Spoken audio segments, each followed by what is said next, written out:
Our candidates tonight for District 7 are Lou Oley, Bradley Howe, and Lenny Loris. The candidates have drawn numbers to begin with their opening statements. They will speak in the order in which they're sitting here tonight, beginning with Mr. Oley. Thank you. I want to thank the League of Women Voters, Post Bulletin, and Chamber of Commerce for holding this. I am a small business owner in Rochester and have appreciated the fact that I'm living in a great county, and I decided that I want to give back, and I think this is my time to give back, and I want to be able to listen to what people's needs are, which I've always been very good at, and make decisions that will benefit the most people. Thank you. Thank you, Mr. Howe. Good evening. My name is Bradley Howe, and I'm running for Olmsted County District 7 Commissioner. My wife and I and our 4-year-old live in the city of Rochester and Olmsted County. Very much enjoy living here. I'm a small business owner, but I have a wide background of experience, everything from working in nonprofit human services organizations to starting and running a number of businesses to Fortune 500 experience with literally hundreds of employees indirectly reporting to me.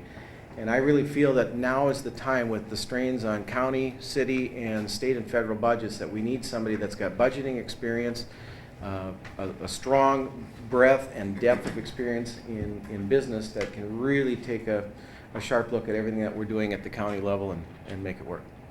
Thank you. Mr. Loris?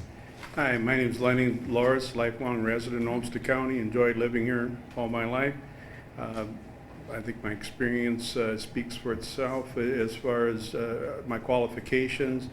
I'm the current chair of Cascade Township, current chair of Olmsted County Township Officers Association, worked on a number of different boards in the county throughout the last few years. I think my experience with collaborations with other local units of government is where my strong suit is. I've worked on our Olmsted County land use plan in order to put that together after about a 20-year hiatus, and a big accomplishment. I've done worked community policing programs, fire contracts, and all these different collaborations in order to save our local taxpayers money. So I'm glad to be here. I want to thank the League and the Post Bulletin and the Chamber for this opportunity, and all the audience to come out on a night like this. I know it's hot, but thanks for the interest. Thank you. Our first question comes from the League, and we'll begin with Mr. Howe.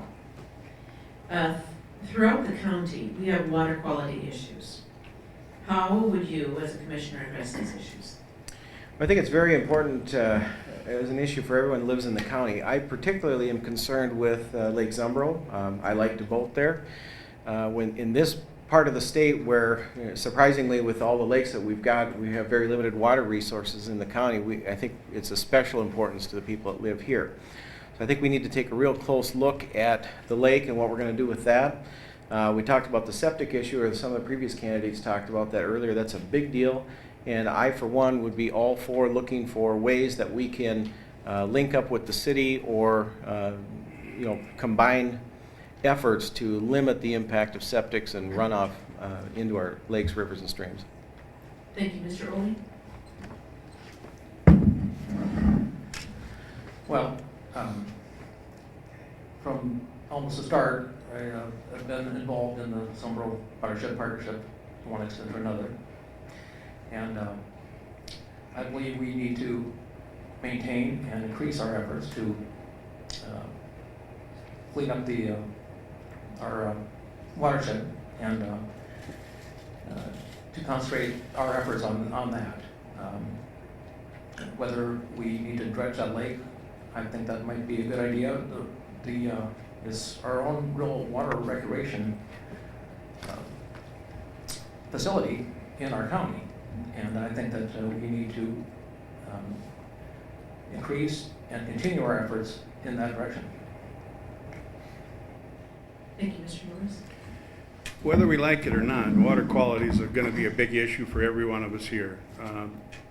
We were at, last night at a public hearing. The Olmsted County is looking at passing their water plan as we speak. And federal mandates along with state mandates are making it clear that we are going to change how we view water and how we deal with water. There's the townships around the city and the county right now are MS4s, and that's Minnesota, that's stormwater stuff. There was a guy at the public hearing last night, and he said, we've seen a mass exodus of people leaving the Midwest to the desert Southwest in years past. He says, if this water problem continues like it has been over the last 5 or 6 years, we're gonna see those same people coming back here. If we don't protect the resource that we have here for water by this, with these new ordinances, we're gonna be kind of on the outside looking in too, so. Thank you. Does anybody have any further comment on that question? Our next question comes from the Post Bulletin, and we'll begin with Mr. Morris. Waste fuel at the Olmsted County Waste to Energy System has fallen short of expectations. What, if anything, should the county do to address the issue? Such as welcome in waste from other counties or examine pricing, things like that. Part of the reason, as I understand it, why we're falling short is because of an enhanced recycling program. I think that's a good thing. We shouldn't have to burn, we should be able to have some excess capacity. It does, however, mean that we're probably not working up to the potential that we could be at. But we have been going through the county landfill, recycling some of the open cells and doing some different things like that in order to produce more energy for that. I don't necessarily think it's a bad idea that we have extra capacity for a third burner. So. Thank you. Mr. Howell? Well, I also believe that if it's down due to recycling, that probably is a good thing, but I think we probably should take a look at a little bit of the pricing too. One of my concerns with the whole way that we're conducting waste and composting and all that is, I see people constantly, and I use the facility quite a bit myself, driving from all corners of town, all over the place, all into one location. You think about all these vehicles going all over the place. I've got some ideas on how we could collect some of this stuff in the neighborhoods closer to where it's being generated, and then collectively bring it down to the facility. I think that would encourage more usage and less stuff being thrown in the ditches and whatnot. And it would make it simpler, cheaper, less pollution, and probably get more usage at the same time. Thank you. Mr. Ullman? Well, again, if more people are recycling, that's what we're going to see happen. If we're going to be realistic, we're going to see an increase in population. I think that population over time will take care of the problem, and we'll have better results there.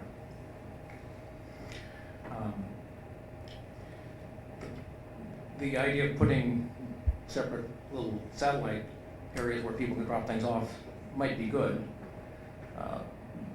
Most people, when they go out there, I go out there frequently too, they do a lot of multitasking, taking garbage and, again, recycling. So I think a combination of those things might be something that we should look at. Thank you. Any rebuttal or additional comments? Our next question from the Chamber of Commerce will begin with Mr. Howell. Where do you stand on the issue of allowing silica sand mining in Olmsted County? It's interesting you should bring that up. I'm originally from Minot, North Dakota, is where I was born and raised, right in the heart of the oil patch where a lot of this stuff is going right now. And I do support looking into it a little bit more just to make sure that there is not, we don't want to do anything that's going to damage our scenery or the bluffs and whatnot. But I do think there's a way to do it without the potential negative things that could happen.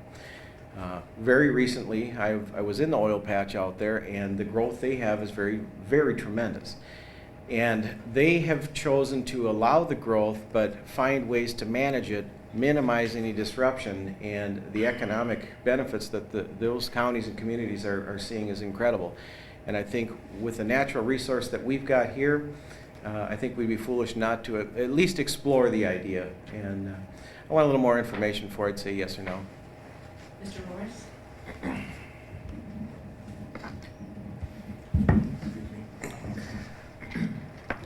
Yes, I think, it's a big issue. It's going to affect people more immediate to these mining operations. I think anytime you're going to exploit a resource, you have to do it in the most responsible way possible. In order to do that, you have to take into effect all the costs that are incurred that the government or us as people are going to take care of in these situations. So I think by all means we should take advantage of a resource if we can, as long as we do it in a responsible way, where the government is going to take enough money to at least pay their costs to maintain roads, that type of thing. But I think it's something that needs to be studied more carefully, and it's something that if the county could work with the state and some sort of guidelines, that would be very helpful also. Thank you. Any other comments on that question? Can I speak to it? Oh, yeah, you can speak to it. Sorry. Silica sand mining, I too echo more of the comments that they have here. If it's done responsibly, I think the mining techniques that we have today can be done in a way that it doesn't impact the environment as quite to the same level as it used to, say 20 years ago. Silica sand, some of these pits that they label as silica sand, they've been mining for 150 years already, or 100 years, and they're using it for cattle bedding and other things like that for the past years. The issue becomes with silica sand after it's refined and it's cleaned up, and then those particles are airborne.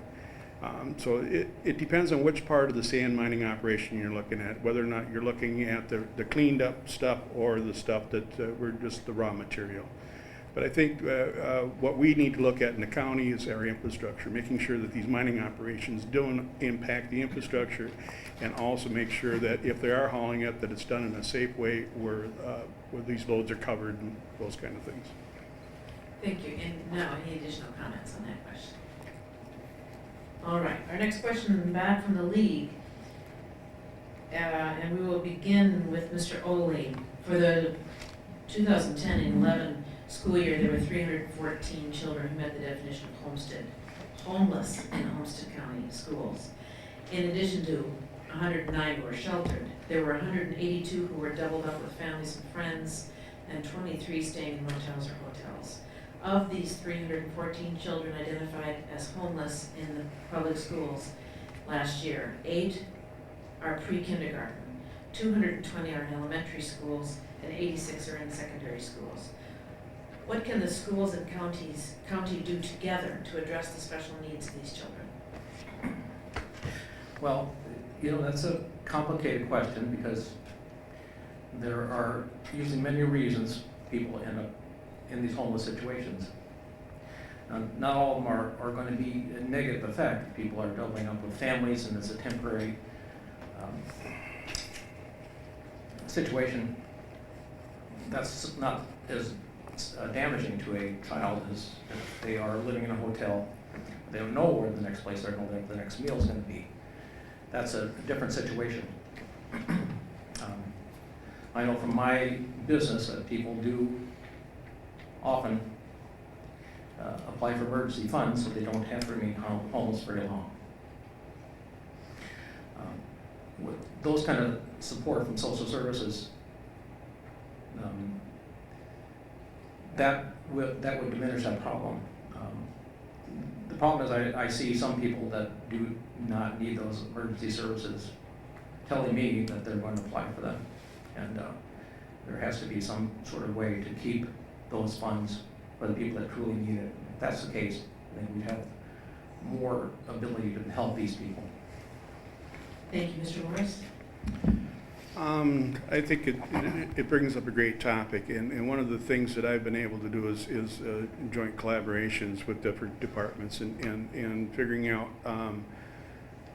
what services that each one are better at, or what they could, which ones that they're best to provide. I think the school district and the county have a unique opportunity here, if there isn't already something in place, how they're working on it. One of the things that they're looking at, I think even up at the state level right now, and I think they mentioned it earlier, and I don't know a lot about it, but it is this DREAM Act, I think is what it's called, or Magic Act, and that would allow maybe to these collaborations to happen more up front. Sometimes the school systems and maybe the county are held bondage by what they can actually do in place of the other ones. So I think maybe we need to look at how all that happens. Thank you. Mr. Howell? Well, I think obviously the first thing you'd want to look at is if we've identified these needy students through the school system. One, I'd want to make sure that we've got a communication mechanism set up between them and the existing social service organizations at the county and state level so that they're getting the help they need. And two, one of my first jobs out of college was working in nonprofit human services, and I was writing grants to various entities around the country seeking funding so that we could help provide services like that to people. And so, working as an accounting official, I would work with the existing nonprofits that we've got in the county and in Rochester to make sure that we're taking advantage of all the funding that might be out there that could, not necessarily taxpayer funding, but private funding that we could use to help those individuals. There is money out there. Thank you. We have this additional comment, Mr. Lewis. Yes, I do. I want to kind of tag right on the end of what Mr. Howard just said. A huge area that we don't tap into enough, I think, are some of our nonprofits that are out there, and how we can better partner as governmental entities with these nonprofits and make a better outcome for all of these individuals. One of the things that the county has really been really good at is being proactive on these types of situations rather than reactive after the fact. And I think that's really something that saves us a lot of money in the long run by intercepting some of these problems. Thank you. Any additional comments on that question? All right, our next question will come from the post bullet. We'll begin with Mr. Loris. Do you think there are opportunities for the county to consolidate the delivery of some services with the city of Rochester in order to streamline and save money? And if so, what services? I think there are some services that could be done, and as it was alluded to earlier, their missions are different between the city and the county. However, there are some things that do run parallels, and I know I sat from afar and I watched one of the services that I thought could happen, and I'm not really sure why it failed, but we have a couple of maintenance shops in the county and the city, and I think that was a missed opportunity. But there are other areas, I think, having to deal with information, housing of computers, maybe through other healthcare stuff that the county has a handle on, and maybe they could partner with the city. I guess that's all I have. Thank you, Mr. Gould.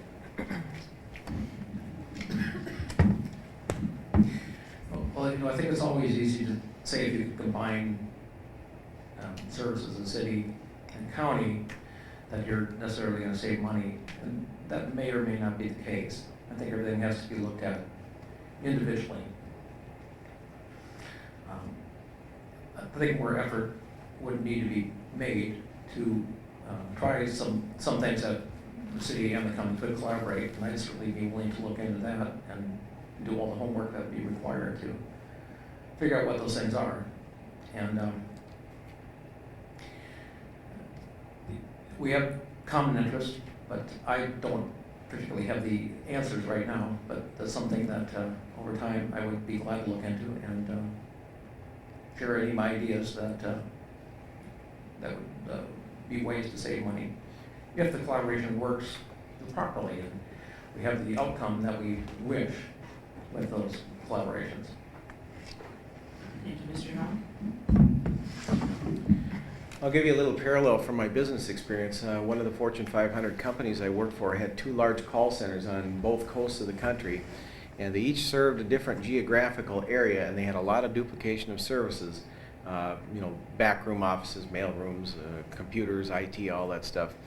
I helped spearhead a project to consolidate both of those call centers, and we ended up with about an 18% savings in headcount alone needed by sharing the call volume amongst the 2 centers and putting in electronic, modern technology that was there. And yes, there was some investment to start with, but over the long term, when you start running the numbers of say 800 people in 2 call centers and taking away 18% of that, it quickly pays for itself. So I think that's an example of where I can use my private sector background to look for those efficiencies in county government to combine where appropriate with the city.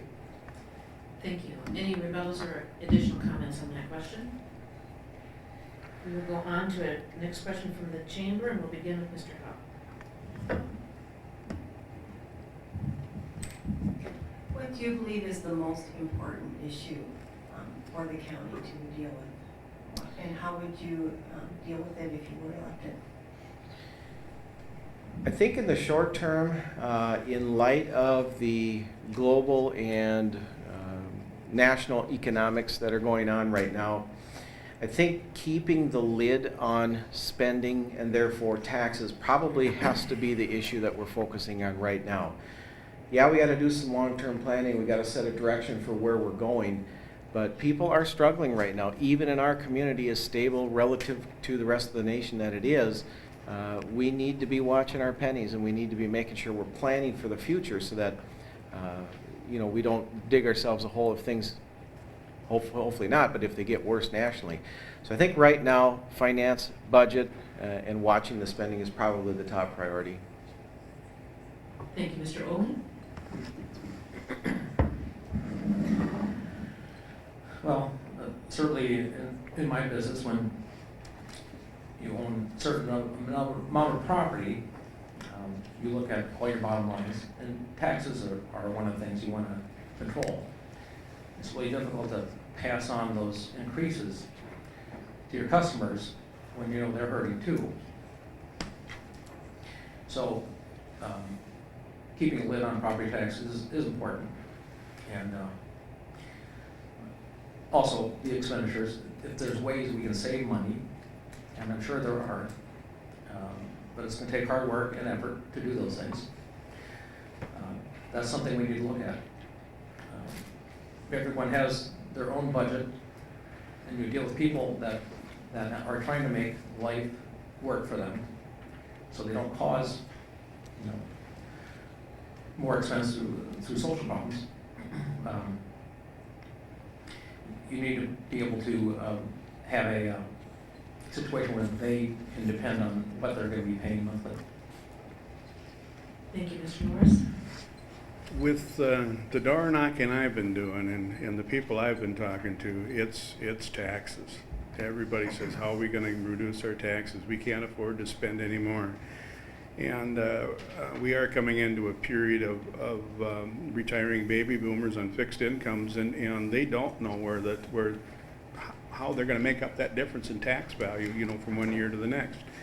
And they're too proud to really say anything different about it.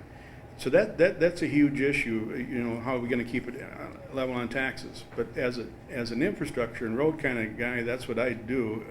And through a report yesterday at the county board, we're going backwards on our infrastructure. We're not keeping up, and all we're doing is writing a check for or borrowing from the future to pay for today, right now.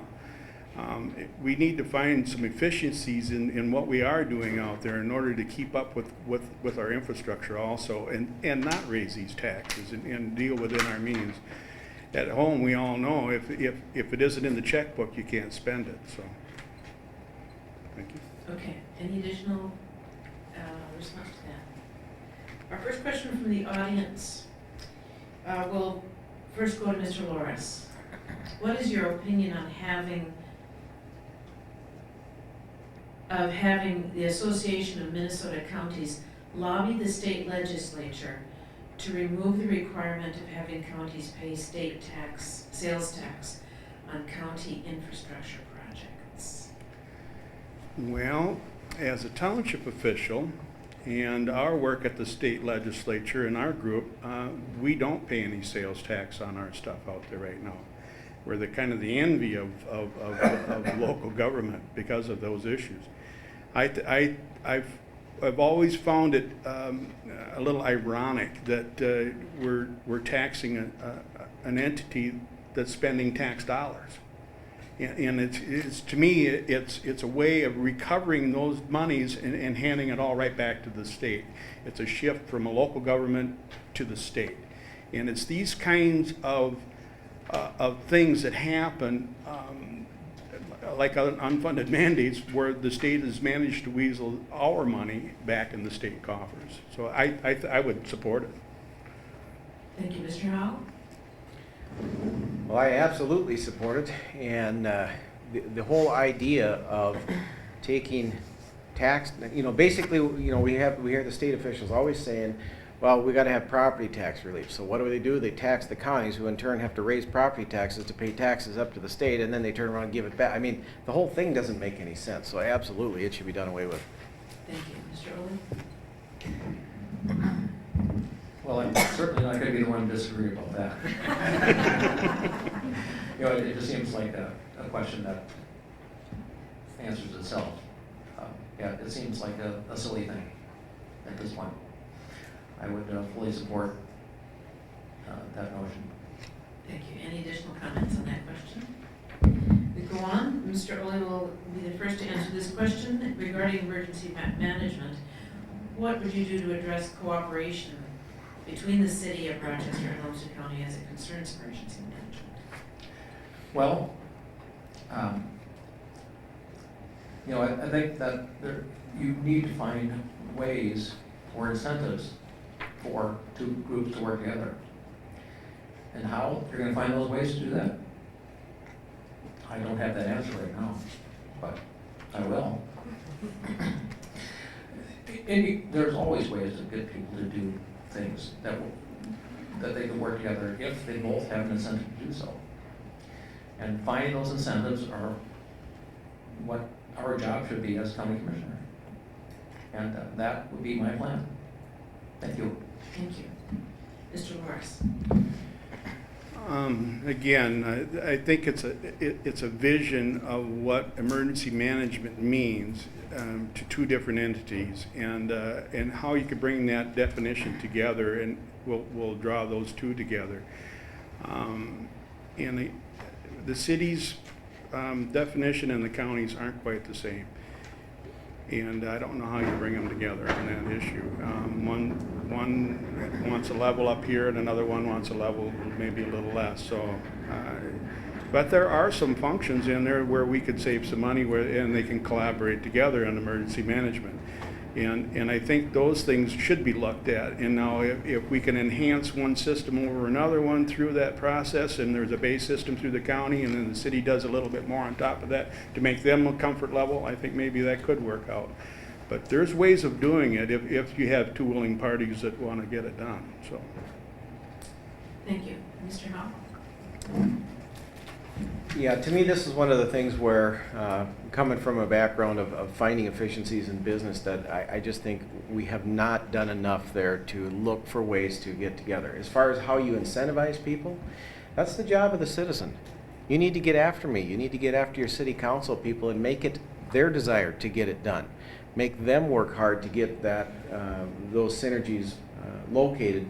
I would actually take it a step further, and I'd want to explore with other counties that surround us. What can we do with them? I mean, there's some very rural counties, that surround us. Maybe there are services that they would like to be able to do that through collaboration with us.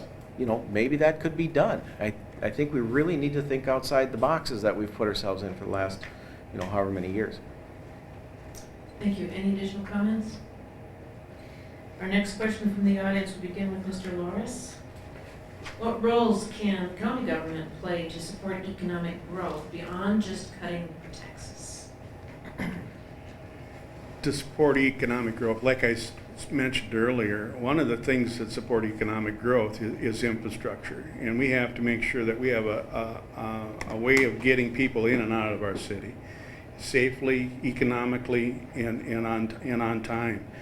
And I see us going backwards on some of those issues right now. The other things that Olmsted County can do to help economic growth is take a look at some of the regulations that actually maybe you might stymie some of that growth. All these things are put in place for a reason, or to solve a problem of some kind in the past. But maybe they've outlived their usefulness, or there's another way that we can accomplish those same things without having to stymie growth. Thank you. Mr. Howell? Yeah, I think regulations and taxation are probably the two biggest things, and we keep hearing about these state mandates. I don't yet think that we've done an adequate job of. I think we need to be a lot more aggressive in pushing back on the state on these mandates. If we keep hearing there's all these mandates, let's get together. Maybe here's a case where we can work with the city again. Maybe they're facing the same mandates that the county is. Let's get together, work with our neighboring counties again, and have a united front to push back on the state and say, hey, these mandates and regulations that they require do limit growth. My business is no different than any other. If I'm forced to do something, it adds either a cost or it minimizes how much I can sell, and therefore my income and my ability to grow and add employees. Thank you, Mr. Oley. Well,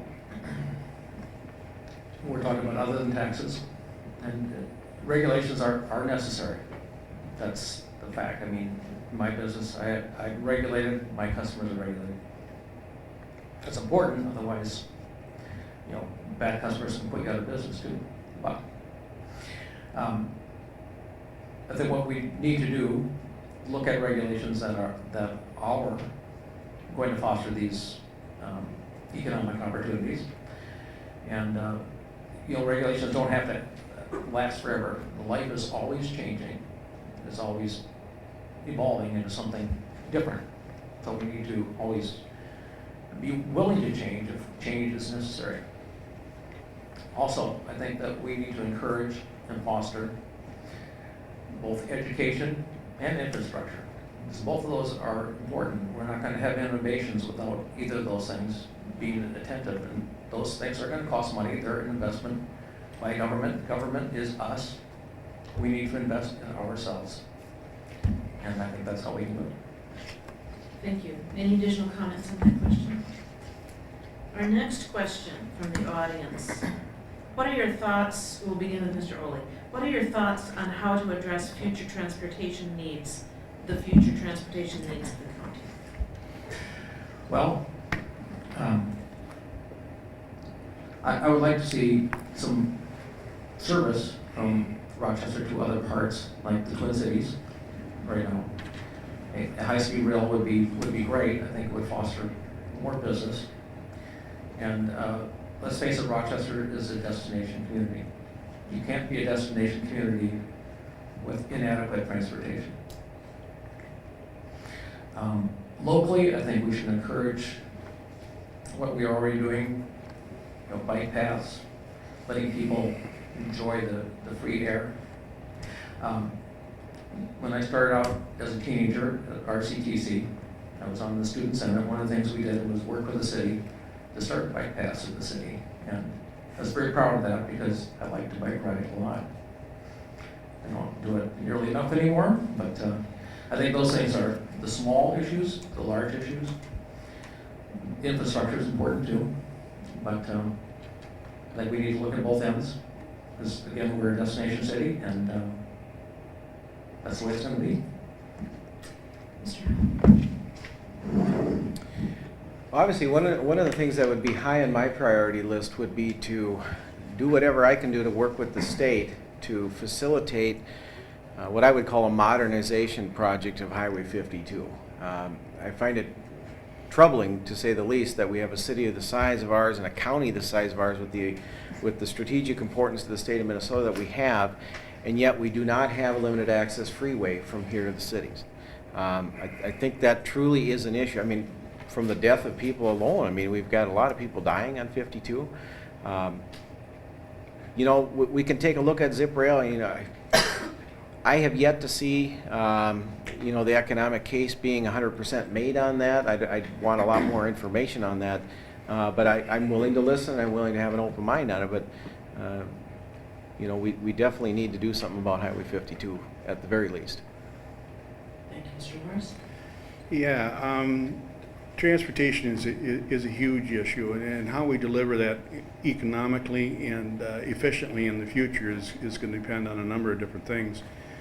But we need to take some lessons from the East Coast and the West Coast when we start looking at transportation. The East Coast, they built on all their right-of-ways out there, so they had to go underground.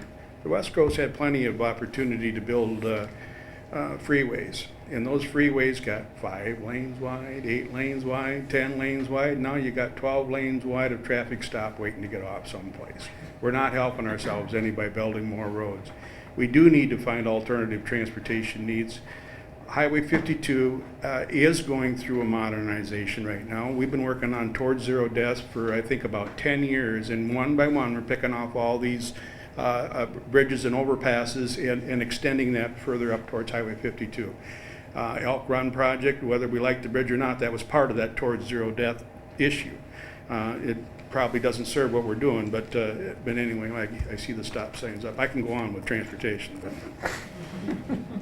Further comment?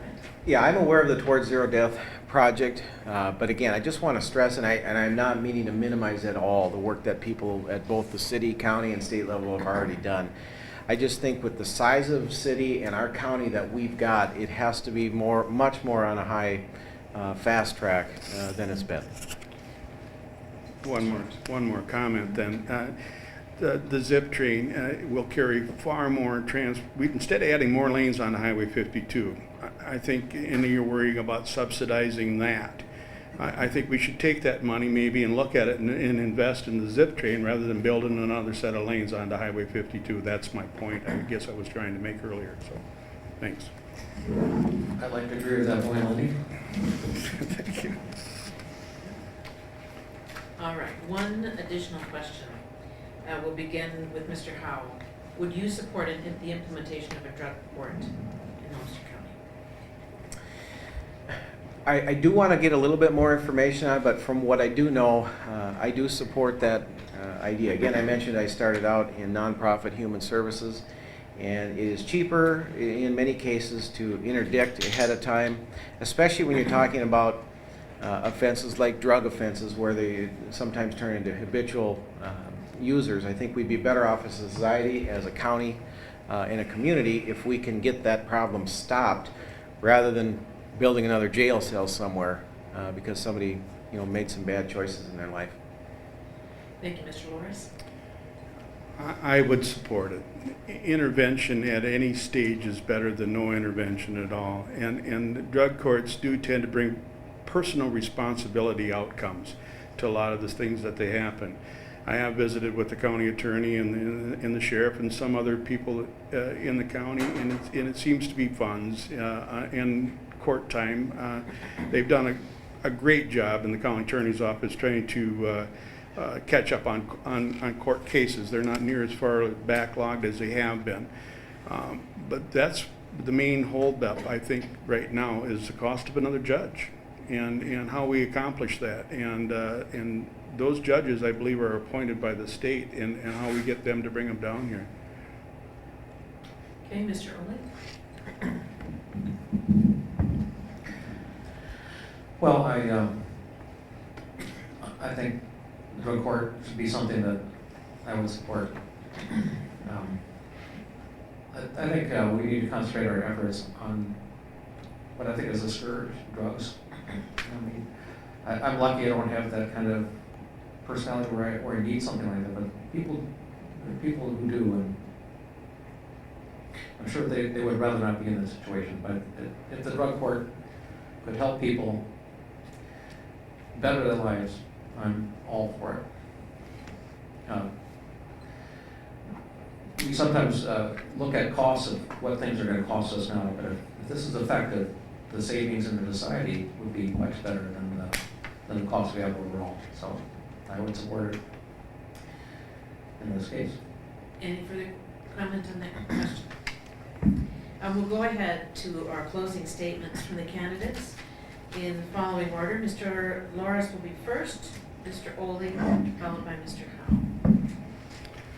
Well, I want to thank the League of Women Voters, the Post Bulletin, and the Chamber of Commerce for hosting this. And again, I want to thank everybody for coming out here and listening to all of this, give our views and opinions. I think my years of experience that I've had working in local government is going to far put me out front as for this office that we're seeking in District 7. I've worked to help people directly and indirectly for many years on township boards and through the different groups that I've worked on through ROCOG and long-range transportation planning things. And I enjoy it. I enjoy finding solutions to bad problems and trying to find those reasonable outcomes. If I could get your vote on August 14th, I'd sure appreciate it. Thank you. Thank you, Mr. Oley. Yes, thank you. I thank you for all the effort that you've all gone through to prepare these questions, organize it, get a space, let us speak, let us all speak, and these are all two good guys. But I would rather see myself in the office. I'm going to be honest. My experience in life, I grew up with 13 brothers and sisters. You need, in that situation, to help people. My parents taught me from a young age, you help this person, they help you, they help you. Mom and Dad don't have to do nearly as much. People say, how did your parents raise all those 14 children? They had help. They had 14 helpers. But anyway, that experience, you get to know people, you get to help them with their problems, they help you with your problems, you collaborate, you listen, you talk, you get along, you solve problems, you make the world better. That's what I want to do. My little piece to make the world better. I appreciate your vote. Thank you very much.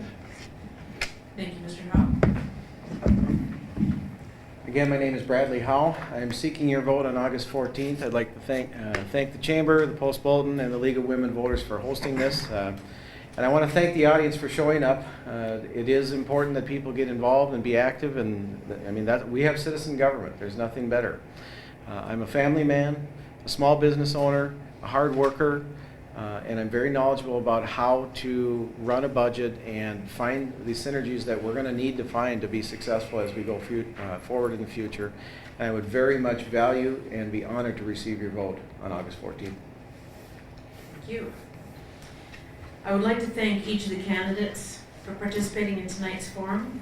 Thank you for your service to the community and for your willingness to participate in the democratic process by running for office. I'd like to remind you that the views expressed in the forum tonight were those of the candidates, not those of the League of Women Voters, Rochester, or any partner or sponsor in this forum. I appreciate that all of you came here tonight.